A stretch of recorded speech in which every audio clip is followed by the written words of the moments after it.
Kalau kita menghindari keributan daripada kelahi, apa hukumnya mendiamkan suami? Biasanya yang diam itu suami. Ini suaminya pula yang bercakap. Kau mungkin dia suka makan bebek. Ibu daripada ibu bercakap nanti kelahi, cakap lawan cakap, akhirnya ibu diam aja. Ibu banyak selawat Allahumma shalli ala sayyidina. Ibu bacakan ayat kursi Allahu la ilaha illa qayyum la ta'khudhuhu. Kalau suami ibu mengamuk api, maka ibu datang bawa air, ya, memadamkan api dengan air. Kalau suami ibu mengamuk api, ibu bawakan juga api, akhirnya terjadi kebakaran hutan. Kalau sudah kebakaran, menang jadi arang, kalah jadi menang jadi arang, kalah jadi api. Nggak akan ada, akhirnya menyesal. Makanya kalau ibu tengok dia udah mulai mengamuk. Laki-laki itu mengamuk biasanya lambat makan.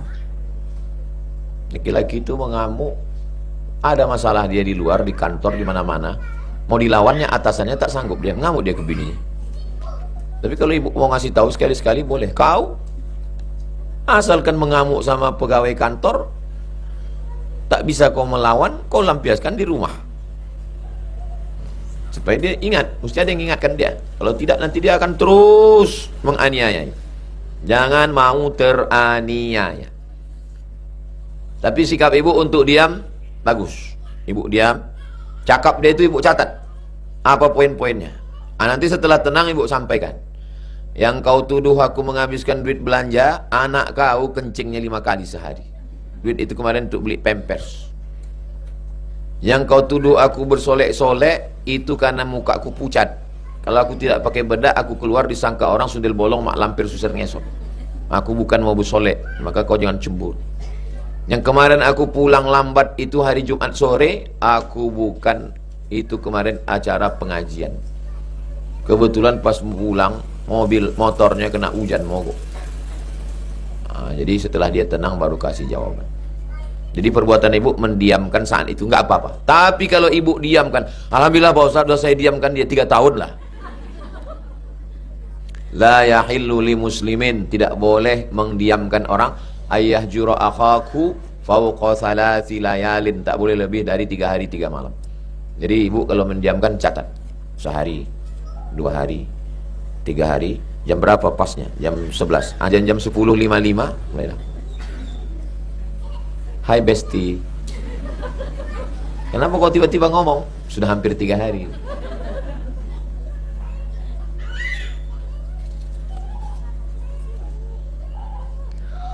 Bagaimana caranya sabar? Sabar itu artinya menahan. Sabar artinya menahan.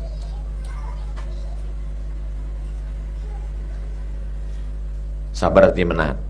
Kalau sudah tak tahan, ya dilepaskan. Ngamuk kita. Ustaz pernah mengamuk. Oh, saya hobi saya mengamuk. Kalau orang kurang ajar, saya ngamuk. Saya lagi bawa mobil di jalan Nangka. Lama ini dulu, pas baru-baru pulang, kira-kira 10 tahun yang lalu. Saya lagi bawa mobil di jalan Nangka, depan jalan Pelajar. Tiba-tiba ditabrak orang saya dari belakang. Tabraknya mobil dari belakang, berhenti saya. Turun dia dari mobil, disapunya mobil bekas tabrak itu, disapunya gini. Udah nggak apa-apa Pak, nggak apa-apa, jalan aja. Hah? Mestinya kan saya yang marah kan? Turun dia, disapunya belakang mobil itu gini ya. Udah Pak, jalan aja katanya. Saya waktu itu pakai sepatu, naik saya ke atas mobilnya itu. Ini mobilnya, lompat saya naik ke atas mobil, saya injak mobilnya itu. Habis itu saya sapu, udah jalan aja kau.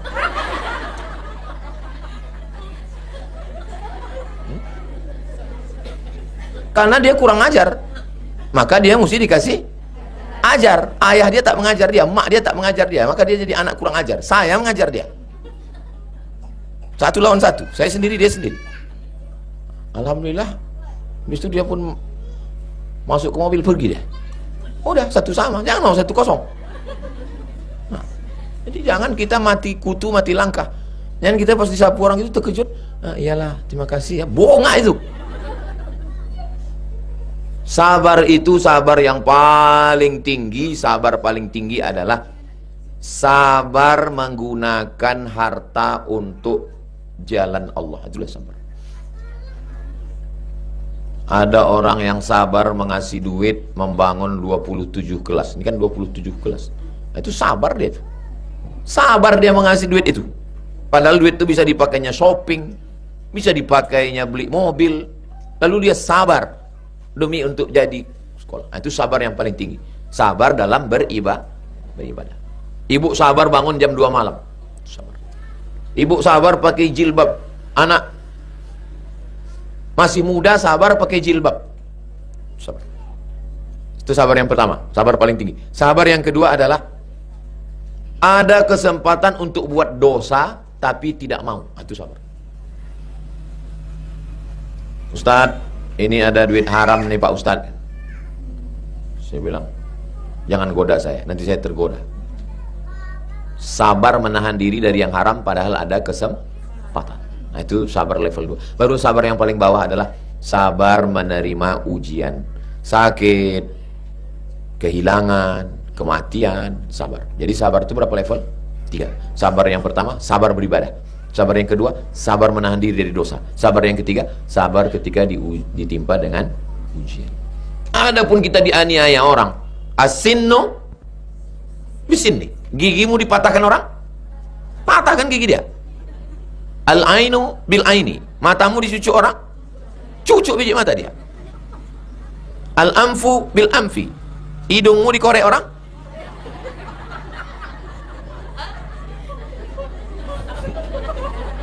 Al-udhunu bil-udhuni, telingamu dipistik orang, pistik balik telinga dia. Wal-juruha qisas, kalau kau dilukai orang, balas dengan luka yang sama. Tapi ayat itu belum titik, masih koma. Faman afa wa aslaha, siapa yang mau memaafkan dan berdamai, fa ajruhu 'ala Allah, maka Allah kasih balasan. Saya nggak mau saya balasan. Waktu dia datang mengusap mobil saya itu, kalau saya sabar, saya dikasih balasan Allah. Saya memilihnya antara dua, saya sabar atau saya balas. Kalau ibu kira-kira balas atau sabar? Mau? Ada orang-orang kalau kita kasih hati dia akan minta. Santri kalau kelendiannya orang, dizalimi orang, lapor. Kami udah lapor sama ustazah, tak ada action, lapor sama Ustaz Somad. Siap? Yang takut ustazah, lapor. Ibu, lapor. Saya nggak melaporkan suami saya Pak Ustaz. Terus apa yang ibu laporkan? Kawan saya ini setiap pengajian mukanya sebelah hijau sebelah biru. Saya khawatir dia kena tempeleng. Nanti kita tanya. Rupanya pas ditanya salah makeup.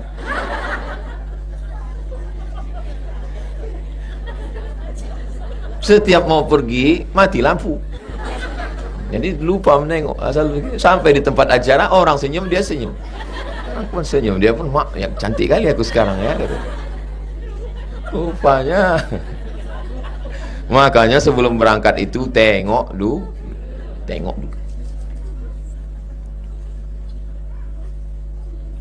Macam mana supaya kita ikhlas? Macam mana supaya kita ikhlas? Kalau air itu bercampur teh, namanya air teh. Kalau air bercampur kopi, namanya air kopi. Kalau air bercampur soda, namanya air soda. Kalau air yang tidak ada teh, tidak ada kopi, tidak ada soda, murni bersih, namanya air ikhlas. Bahasa Arabnya al-ma'ul khalis. Sama macam ibu datang petang ini. Ibu bukan orang politik, ibu bukan orang bisnis, ibu datang kemari bukan karena mau jual salalawak. Ibu datang kemari bukan karena mau update status, ibu lillahi ta'ala, bersih tulus karena Allah. Doakan saya yang mengajar juga ikhlas karena Allah. Waktu mau berangkat dari rumah, bismillahirrahmanirrahim, Allah, la haula wa la quwata illa billah. Tapi yang namanya manusia, dalam hati kita kan pasti ada berbisik-bisik. Aku. Itulah dilawan dengan istighfar. Banyak istighfar. Astagfirullah. Kalau yang berbisik di dalam, istighfarnya pelan, astagfirullah. Kalau yang berbisik kawan, kau hebat sekarang ya, astagfirullah.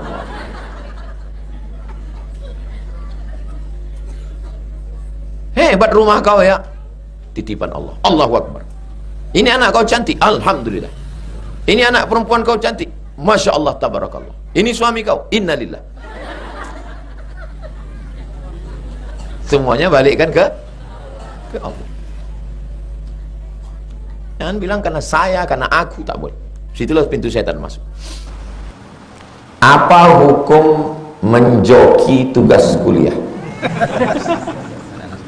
Membuatkan makalah, membuatkan skripsi, membuatkan tesis, membuatkan disertasi, membuatkan tes CPNS. Saya jumpa orang di airport Jakarta, Ustadz Somad, saya mau Ustadz wajib dokter. Ini sekitar 5-6 tahun yang lalu, waktu itu saya LCMA. Saya sudah ikuti kajian Ustadz, saya suka. Kekurangan Ustadz satu, Ustadz belum dokter. Ustadz wajib dokter. Saya yang akan mendaftarkan, saya yang akan ngasih biaya, dan tim saya yang akan menuliskan disertasi sampai selesai. Tak mau saya. Kalau saya iya kan waktu itu, dokter saya langsung. Dia mendaftarkan, dia membayarkan uang kuliah, dia menyiapkan disertasi. Ustadz tinggal ngomong aja, kami tuliskan. Saya punya tim. Tak mau saya. Kenapa? Sampai mati saya berbohong. Dan anak saya, Hazib akan berbohong, Sami akan berbohong. Ayah kami dokter. Saya menulis disertasi saya 600 halaman, saya tulis sendiri. Kapan Ustadz nulis? Ustadz kan sibuk. Tanggal 11 April saya jumpa capres, tanggal 12 April dikirim mereka meme menjelek-jelekkan saya di Twitter Pak Said Didu. Pak Said Didu menjelaskan bahwa ini Twitter saya diretas. Tanggal 13 April nomor saya diretas, dirusak, semua orang Riau dikirim suruh untuk pilih. Lalu handphone saya hilang, nomor saya dibuang semua, ganti handphone baru, nomor baru. Bulan April, bulan Mei, bulan Juni, bulan Juli, 4 bulan saya menghilang dari peredaran. Itulah hikmah yang saya tangkap. Kerja saya menulis, sholat, makan, nulis, sholat, makan, nulis, sholat, makan, jadi disertasi. Jadi kalau ada antum baik yang menjokikan jadi joki atau minta, maka dia menipu. Man rasyana falaysa minna. Siapa yang menipu bukan umat Nabi Muhammad SAW. Nilainya bohong, ijazah S1 bohong, S2 bohong, S3 bohong, PNS bohong, zalim menganiaya orang, menipu dosen pembimbing, menipu kawan-kawan, menipu diri sendiri. Kalau dia jadi dosen seumur hidup menipu mahasiswa. Taubatnya mengerikan. Taubatnya dia mesti kasih tahu ke orang bahwa S1 saya ini bohong, S2 saya bohong, S3 saya bohong, PNS saya bohong. Kalau dia PNS gajinya haram, uang tunjangannya haram, uang pensiunnya haram, karena modal awalnya tipu, bohong, hati-hatilah. Oh, sudah aku sampaikan ya Allah, tetap juga mereka melakukan. Berapa lama lah menikmati di dunia ini? Kuliah, selesai S1, S2, S3, 30, bohong. Habis itu masuk jadi dosen, jadi pegawai, jadi direktur, mati umur 60 pensiun. Cuma 30 tahun. Bukan lama 30 tahun, sebentar, sekejap. Tapi azabnya, pikir dulu pendapatan, sesal kemudian tiada berguna.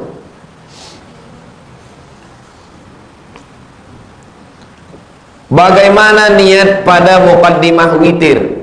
Bagi yang witirnya 3 rakaat, usolli sunnatal witri salasa rakaatin.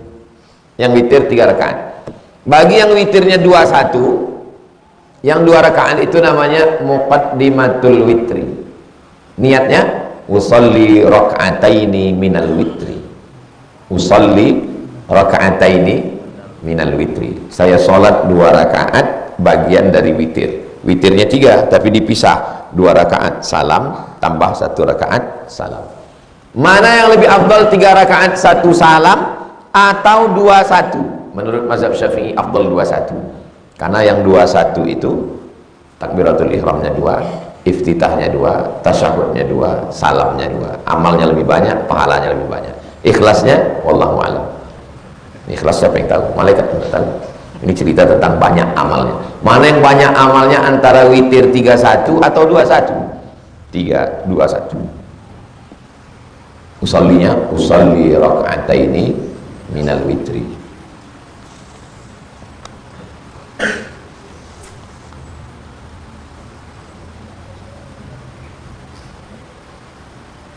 Bagaimana solusinya atau surat apa yang dibaca untuk orang yang tidak sadar karena guna-guna? Sudah direkamkan 10 wirid. Sharekan MP3-nya.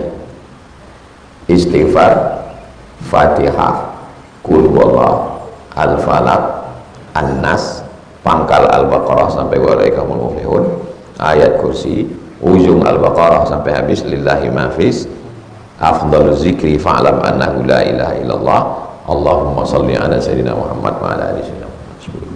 Dibaca habis subuh, habis asar, mau tidur malam. Direkam, didengarkan ke telinga, dibacakan ke air di dalam ember, diambil daun sidir, ditumbuk halus pakai atau di blender, masukkan, dibacakan 10 tadi ke air tuh, dikasihkan minum ke dia, dimandikan. Itulah sependek-pendek wirid yang 10 tadi. Jelas? Direkamkan ke telinga yang sakit, didengarkan terus menerus. Bisa MP3 itu dibuat diulang dengar. Jangan ada lagu-lagu musik masuknya jin ke hati dia melalui itu.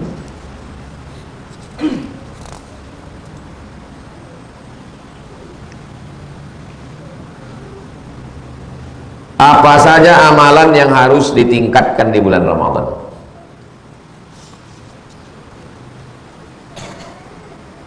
Yang pertama, siamnya siam.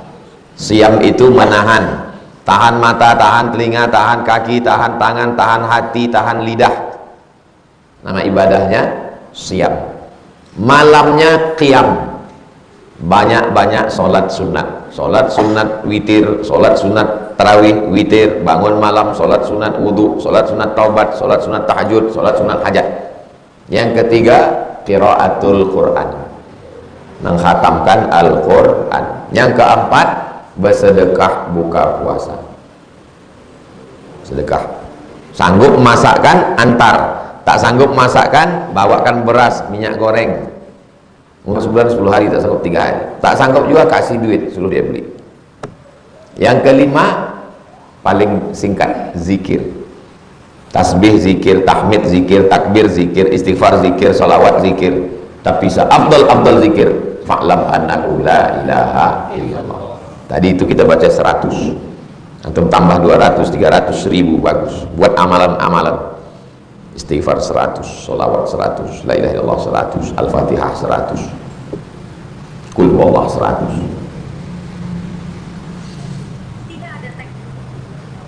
Di kajian Rabu pekan lalu, Ustadz menyampaikan, kata Imam Nawawi, seandainya Allah hanya menurunkan surat Al-Asr saja tanpa surat yang lain, maka cukup. Di kajian Rabu pekan lalu, Ustadz menyampaikan di kitab Riyadhus Shalihin, kata Imam Nawawi, seandainya Allah hanya menurunkan surat Al-Asr saja tanpa surat yang lain, cukup. Betul? Imam Syafi'i baru seminggu, gimana nanti sampai ke kampung? Kata Imam Syafi'i, bukan Imam Nawawi, Imam Syafi'i yang punya kitab, Imam Nawawi. Kata Imam Syafi'i, seandainya Allah hanya menurunkan surat Al-Asri, cukup. Kenapa cukup? Karena dalam surat Al-Asri itu terkandung iman, amal soleh, dan amal berjamaah. Iman, illal ladzina amanu, buah dari iman, wa amilus solihati, menyelamatkan orang banyak, wa tawasaw bil haqqi wa tawasaw bis sabr. Itulah yang ada dalam Al-Asri, yang tak ada di yang lain. Iman, amal soleh menyelamatkan orang banyak. Hanya iman dan amal soleh tak selamat orang banyak. Selamat orang banyak, tidak ada iman tak selamat juga. Hanya iman saja tak jadi kalau tak ada amal soleh. Iman, amal soleh, amal berjamaah, tak ada sekomplit. Makanya Al-Asri dibaca khatib di atas mimbar hari Jumat sebelum selesai majelis baca wal asr. Amalan apa yang paling bagus untuk berbakti kepada orang tua pada bulan Ramadan bagi kami yang sedang merantau kuliah? Saya setiap hari mengirim video ke mertua saya, video cucunya, setiap hari. Jadi kalau ada kalian, mak kalian, ayah kalian membawa handphone ke servis di pasar, tukang servis, tolong kau tengokkan dulu handphoneku ini udah tak berbunyi sebulan, mungkin rusak ini, aku khawatir anakku nelpon dia ini tak berbunyi. Bu, handphonenya bagus, anak ibu yang rusak. Kok bisa-bisanya kalian tak menelpon dia? Saya tak mau menceramahi kalian, mau begini, enggak. Mertua saya tiap hari saya kirim video. Ini cucunya. Assalamualaikum Jidi, Assalamualaikum Jida, selamat puasa, Assalamualaikum. Video-video yang saya upload tuh, itu lebih dulu saya kirim ke dia, baru di-upload, baru dikirim ke admin. Tak bisa saya menyenangkannya lebih daripada itu. Itu juga antum mau membelikan sesuatu belum bisa, maka kalau belum bisa memberikan, senangkan saja hati. Jangan sampai asal mendapatkan telepon antum naik darah tinggi, naik jantung koroner, naik gula darah. Karena asal setiap datang telepon pasti masalah. Asal datang miss call, datang WA, bergetarlah jantungnya itu. Tak pernah menyenangkan hati orang tua. Kalau antum tak pernah menyenangkan hati orang tua, nanti anak-anak antum, bini antum, pekerjaan antum, atasan antum tak akan pernah menyenangkan antum. Yakinlah cakap saya ini. Nanti 10-20 tahun akan datang baru betul kata Ustaz, betul. Apalah gunanya lagi? Yang belum pernah, senangkanlah. Tak bisa menyenangkan dengan duit karena masih kuliah, menyenangkan dengan kabar baik, jadilah. Prinsip satu, kalau belum bisa menyenangkan, jangan menyusahkan. Udahlah kuliah tak berhasil, nilai tak tinggi, membawa anak orang bunting pula lagi. Bagus kalian mati kecil dulu. Kasar kali cakap Ustaz. Memang begitu harus sampai ke hati orang sekarang.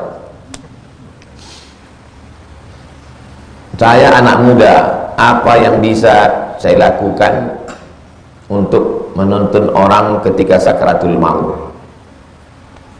Sakaratul maut, apakah sunnah jika dibacakan Al-Quran ketika ada tanda-tanda sakaratul maut? Orang yang sakaratul maut dibisikkan ke telinganya sebelah kanan, La ilaha illallah. Yang membisikkan itu satu saja, satu orang, bukan rame-rame. Datang tengok orang sakit, yang sekeliling itu kalau ada anaknya, menantunya, kawannya, sahabatnya yang bercakap, suruh diam. Kalau ada yang menjerit-jerit, ayah, abang, suruh dia bawa keluar dari ruangan itu. Kalau mau duduk di situ, baca Quran, berzikir, suaranya pelan. Bismillahirrahmanirrahim. Yasin. Jangan mengganggu dia, tashwish, tak boleh ganggu. Dia sedang fokus. Wal Qur'anil Hakim. Yang lain berzikir. Paling bagus zikir qalbi, zikir sir dalam Allah, Allah, Allah, Allah, Allah, Allah, Allah, Allah, Allah, Allah, Allah. Untuk menguatkan dia, karena dia sedang puncak daripada ujian hidup adalah sakaratul maut. Makanya doa selamat itu 4 untuk mati itu. Salamatan fid din wa afiatan fil jasad wa ziyadatan fil ilmi wa barakatan fil rizqi wa taubatan qabla al maut wa rahmatan indal maut wa maghfiratan ba'da al maut. Allahumma hawwin alaina fi sakaratil. 4 porsi itu mati. Segala ujian hidup kita ini yang paling beratnya ujian terakhir sebelum mati, sakaratul maut. Makanya ajarkanlah anak-anak, kawan, istri, nanti kalau aku mati jangan kau menjerit-jerit, kau bisikkan ke telinga sebelah kanan, La ilaha illallah. Kalau sudah nampak lidahnya bergerak, La ilaha illallah. Jangan diganggu lagi, diam. Kalau Kalau nampak dia meracau, mengigau, bertanya macam-macam, baru ulang balik. Sampailah akhirnya dia mati dalam keadaan la ilaha illallah. Itulah mengapa kita selalu berzikir, afdalul dzikri fa'lam annahu la ilaha illallah. Mengqadha salat yang benar pada besok hari atau setelah bangun dari tidur. Orang bertanya ini bisa karena tak tahu atau mau meringan-ringankan sholat subuh, supaya setiap dia bangun jam 7 dipakainya cakap saya ini. Asal bangun jam 7, kata Ustaz, kata Ustaz. Kaedah mengqadha sholat di waktu sholat itu afdal. Mengqadha sholat zuhur yang afdalnya di waktu zuhur itu afdal. Di luar waktu itu mubah, jawaz, boleh. Sholat zuhur tinggal setahun 2 tahun, taubat, preman taubat, maka zuhurnya nanti diqadha zuhur. Habis sholat zuhur, usalli fardhu zuhri 4 raka'atin qadha'an. Yang sebelumnya usalli fardhu zuhri 4 raka'atin adaan. Itu kaedahnya. Kaedahnya mengqadha salat di waktu salat. Jadi kalau mau qadha subuh di waktu subuh. Bagaimana kalau diqadhanya siang? Jawaz, boleh. Tapi yang afdal mengqadha salat di waktu salat.